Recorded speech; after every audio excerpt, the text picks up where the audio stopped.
Arne, this is your first time meeting Stephen, I believe. I think it is. Yeah. I did invite him already a few, not directly, but indirectly. Yeah, for him to come to the training ground, but. I'll be there tomorrow. Yeah. I'm sure you will be. To join in or just to watch?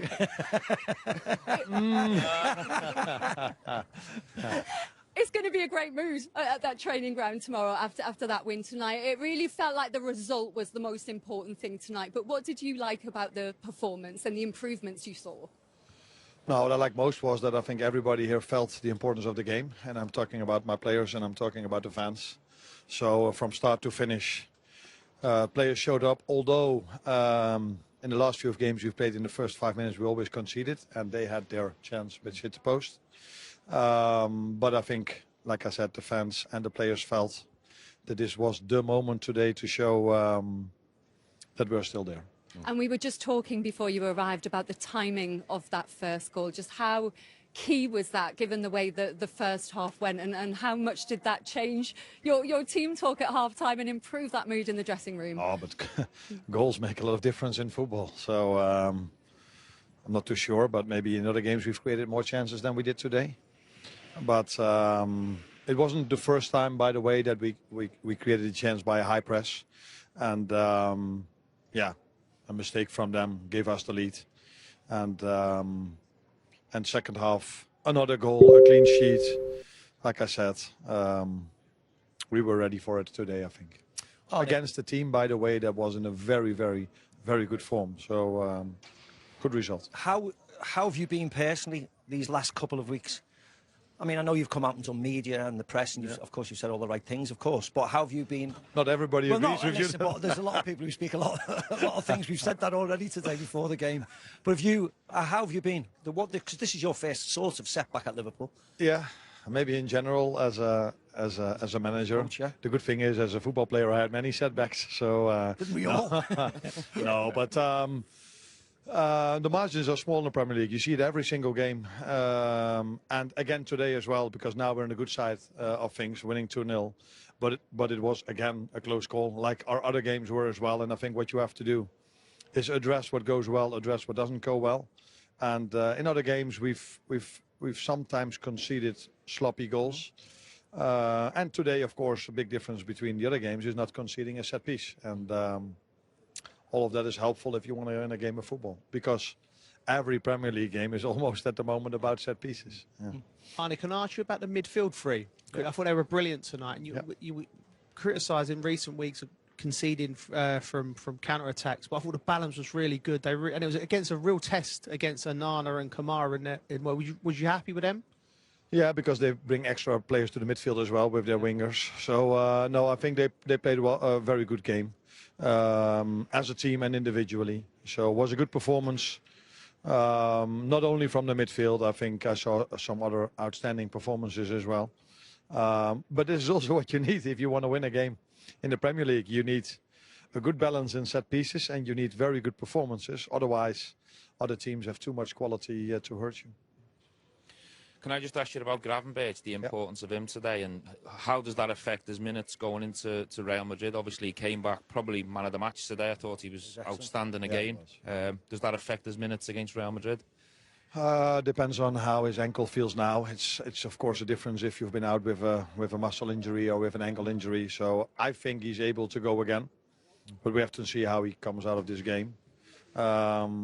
But I think this game also gives a bit of energy on itself to play Real Madrid. Of course. But yeah, it's true that that we also have to be smart about the minutes, because we have 19 to 20 players available. Normally, we're 3 or 4 are out. That means a lot of minutes needs to go to the same players, and they go when they go to the national team, they have to play as well. But I think Ryan is able to play Tuesday again, but we have to wait and see.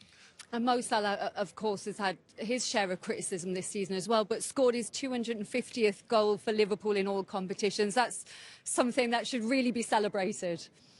No, yeah, Mo again scores, which is not a surprise to anyone, I think. But what I also liked about him, that he was strong every time we played the long ball towards him. He kept the ball. He helped his team out just after he scored the 1-0 defensively as well. So I think this is the Mo, we, he himself wants to see. And let's hope he can bring many more of these performances. And any special plans for Tuesday? Real Madrid won again tonight, 4-0, top of the league. Yeah. You looking forward to it? Yeah, you're always looking Xavi forward Alonso back to a Champions League night, but against Real Madrid, I think is even more special. That they have a good team and a good squad. That's not a surprise to me, you, or anyone. So we have to be very, very, very good again. Talking about counter-attacks, keeping them away from goals. So much space in their front two, front three. So much deep runs. So yeah. It's not a challenge, but a challenge to look forward to. Great challenge, yes. Yeah. Arne, thank you. We'll get Stephen down the training ground tomorrow so he can put through his paces. Went well for you tonight. What potentially was the difference? I think in possession we were good. I think we found the spare man. Obviously, we found that we obviously saw that they would press with 2 strikers. So our number 6 would be free at times if we play the ball quick enough, and after that I think we had good runs in behind. I think we had opportunities to score goals, and obviously the defending was, as a team, was good, and that made a difference, I think, too. Throughout this period of time, has it been hard for you as a leader to keep the heads up, keep the spirits, or has it always actually been okay behind the scenes and it's just more outside noise? Well, I can tell you that even in good times, you have to still keep going and don't take your foot off the gas. What I've obviously noticed over the last couple of weeks especially is that there's a lot of noise that obviously you have no control over, and that we have to deal with as a team. And then some of them takes are absolutely ridiculous, but you have to deal with that. It's sort of outside noise that obviously can reach certain players, the group. It's about sticking together, and obviously I think over the last couple of games I've been saying, because obviously I have to do media duties all the time, I've been saying quite a lot of the same things, and maybe people get bored of it. Our fans, got bored of it over the last couple of weeks, but that's the only way. We're not going out there on the pitch to lose games. We're not going out there to be disappointed after the games or leave fans disappointed going home. We want to work our socks off and win games, but it's not a guarantee. You play in the Premier League, you play on the highest level, in the biggest league in the world, and it's difficult obviously to stay calm, but you have to if you want to get back to where we want to be, and that's up there, but that's something for a later stage, hopefully during the season, to look at. Now it's time to keep working, never get too high, never get too low. I've mentioned it I think over the last couple of weeks also a couple of times, but it is what it is. We live in a world now that for footballers in this case, because that's the only thing I can speak about, that everyone can have their opinion on so many platforms and everyone knows it better, and we have to try and stay away from that and focus on the hard work that we've been doing. That's really interesting. What did you feel were the improvements in the performance tonight?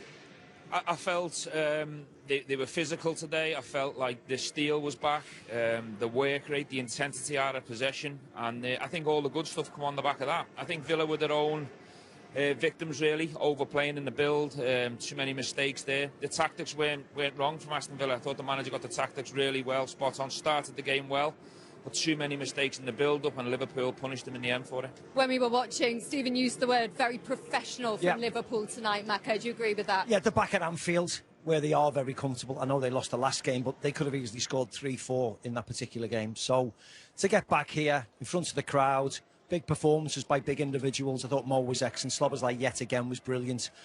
Kanate, Van Dijk, they looked a lot more assured, didn't they? And as Stephen said, the work rate was good today. They put in a real shift. They worked hard for each other, and they were quite comfortable. But that's what we expect from them here. We really do. But still, they had to deliver under intense pressure off everybody. And that's what good players do. You respond, don't you? If you have a poor game one week, you run out the next week and you put it right. And a lot of them have done that today. How important as well was that clean sheet tonight, Joe? Because it's the first one since the 14th of September for them. Massive. I thought they defended set plays well. I thought the midfield three, it's so important that them three stick together. In the big games, any team you play in the top 6, top 8, it has to be that three in there. They looked so much better. The balance was right. Szoboszlai was brilliant again. And the intensity, Steve's right, the intensity was there. They was at it. that's the Liverpool team we're used to seeing. Whether it was the Klopp team or Slot's team last year, they always played with that fire and that intensity and that steel, and everything come from that. That first goal came in added time of that first half. Just how crucial was the timing of that? Well, look, it was a gift. Just before it, they had the goal ruled out for offside, the great ball from Szoboszlai for Ekitike's header, but they're just guilty of overplaying. And, if Liverpool are set up to press you high, go over the press. There's no need to overplay in the first phase at all, and that's not an easy finish, by the way. It falls on his right foot. Yes, it's an open goal, but it's coming at you at speed, it's bobbling, it's on your wrong foot, and that's the 250. It was a gift. Yeah, and it just changes the whole mood, doesn't it, at half-time? 0-0, Unai Emery's plan is effectively working. 1-0, you thought they're going to be in trouble, and that's exactly how it turns up. It's just moments in games changes how the game flows, and that one was a huge moment, and it's down to the goalkeeper, unfortunately. He's had his good times, but this was one of his bad ones. Integrating new players, it's easier to integrate them into a winning team. Because everybody said, I was there the first night of the season, almost half the outfield players were new against Bournemouth, which is unusual. People expect them just to fall into place and for it to work because they're very good players, they're world-class players, they're 80, 90, 100 million pound players. They should be fine. Yes, they should, after a period of time to get to know your teammates, because as a centre-forward, centre-half, I need to know who I'm playing with. I need to know where to pass the ball and who to pass it to, what foot to pass it to. When you've played with Salah and Virgil van Dijk, you said today, where's that diagonal that Virgil does, to Salah? We haven't seen it. We actually saw it a couple of times. We've seen it a couple of times today. So that's the comfortable part of your partnerships on the pitch. And you said they had to score next, manage the game. They did. They got the look of the deflection. You weren't too happy at Ryan Gravenberch being so far up the field at one stage. Well, it paid off, but I just think so many times recently Liverpool have conceded goals and lost goals by trying to win games rather than protecting a point net, maybe at Chelsea, for example, or even Man U at home. And Gravenberch, at times, he's finding himself, his instinct to get forward into positions he used to get when he played a different role. But yeah, it worked and they got the cushion from it. It's a great little header from Van Dijk. You can see he's more or less in a number 10 position receiving that from McAllister. If it breaks down there, which it did actually 10 minutes later, then they're wide open again. But maybe Arne Slot's happy with them doing that and actually taking the risk when they feel comfortable possessions with them. I think the header from Virgil van Dijk is so important to keep possession. He doesn't just head it for a long way. The run from Gakpo is amazing. The run from Szoboszlai, if you can see the white shirts, they're thinking, where's Gakpo going? Where's Szoboszlai going? There is a slight deflection. They get lucky with it, but he's put himself into a position. And I think Danny mentioned it as well. He can play in a 10, he can play in an 8, he can play in a 6. He can play everywhere. He does everything well and consistently well. They're better. The crowd are singing, don't worry, everything's going to be all right. It felt like a big 3 points to this one, though. Yeah, it's very important. We had a few lost in the Premier League and in Champions League. But I'm glad we start coming back to the track now. And it's a good push before the very important games against Madrid and City. But it's a very important win for us today. And look, to have Ryan back in the side tonight, it must have been hard for you not being able to influence anything the last 3 games. It's so loud. I'm saying you're just pleased to be back. Yes, of course. I had a little injury, been out for 10 days, but I'm happy to be back with the team again. Absolutely. Goals tonight for you, Mo. 2 and 2. That's 5 for the season. Are you happy with how your season started? No, but I said from the beginning, but I know football. I played football for many years. I said it's very tricky season for us because we had a few new players. Very good signing, but they need time to adapt with the old team. And we lost a few good players as well, so we just need time to adapt and know each other games, and everything will be fine. I just want to say congratulations to you tonight, Mo. 250 goals for Liverpool. You are only the 3rd player in Liverpool's history to achieve that. You are up there with Ian Rush, Roger Hunt. How does that make you feel? A great feeling to score goals and win trophy for this such a big club, and it's something I don't take it for granted. I'm so proud and so happy about that achievement. Ryan, your reaction there, you were loving that number. Of course, 250 is a lot, but we know how. Well, look, congratulations to you both. Liverpool back to winning ways. Have a good week. Thanks, guys. Thank you very much to Becky, Mo Salah with 250 Liverpool goals in all competitions, being applauded off the pitch here. Also Ryan Gravenberch back in the side, made a big difference this evening, also on the score sheet with his third goal of the season. A massive hug from Steven Gerrard as Mo Salah heads off the pitch now, and Steve McManaman too. He's also equalled Wayne Rooney's record for combined goals and assists for a single club as well. So a landmark night for Mo Salah, the Egyptian king, is back on his throne. And there's been more focus on other aspects of his game because he hasn't been scoring. Tonight, he got the goal, but physically he looked really sharp and at it and hungry, like he was trying to prove a point to a few people. And I love that. You know, he doesn't rest on his laurels. He's still trying to score goals and be the best version of himself. And class is permanent. You know, just because he was missing a few chances and not hitting the heights he did last season, after, 7, 8 games, he was being criticised, which is just ridiculous. He's a class act. He's been asked to be left out. He started 51 Premier League games in a row for Liverpool. And you could see the big smile when the number was put to him there. 250 goals. That's for a man where they signed from Roma and people were saying, well, he's not a goal scorer. Well, how do they feel now? You know, because I just feel when Danny just mentioned it there, his game he changed today. His game changed. He was, over the last 4 or 5 games, his ball's coming up to him and he's just trying to lay it off and he's round the corner. Today he's holding it up again and he's being strong and he's having confidence within himself. And the more you give the ball to a player like Mo Salah, the better he's going to become, the more comfortable he's going to become. And I know that you mentioned as well they were back to the team that kind of got them where they needed to go. It's highly prevalent that today as well, isn't it? Because he's talked about the new players settling in, but they all have relationships, the players, apart from Ekitike, the outfield players. They've played with Mo Salah for years, those players today. Yeah, there's comfort and rhythm when you've got people around you. You know what they're doing instinctively. You don't have to overthink things. And maybe Dion's right. Maybe there was a bit more emphasis on getting him the ball today because then they're so used to doing it rather than looking up for Wirtz or whatever it may, or Isak, you know. So whatever for the next few weeks has to be done by the manager. He has to forget whether it's new signing or not, or someone needs a lift. You pick the best team to get some wins and get themselves back in the title race and also progress in the Champions. He's got no time to be keeping anybody happy. No. This is just get the best team on the pitch. Results. Results. And in terms of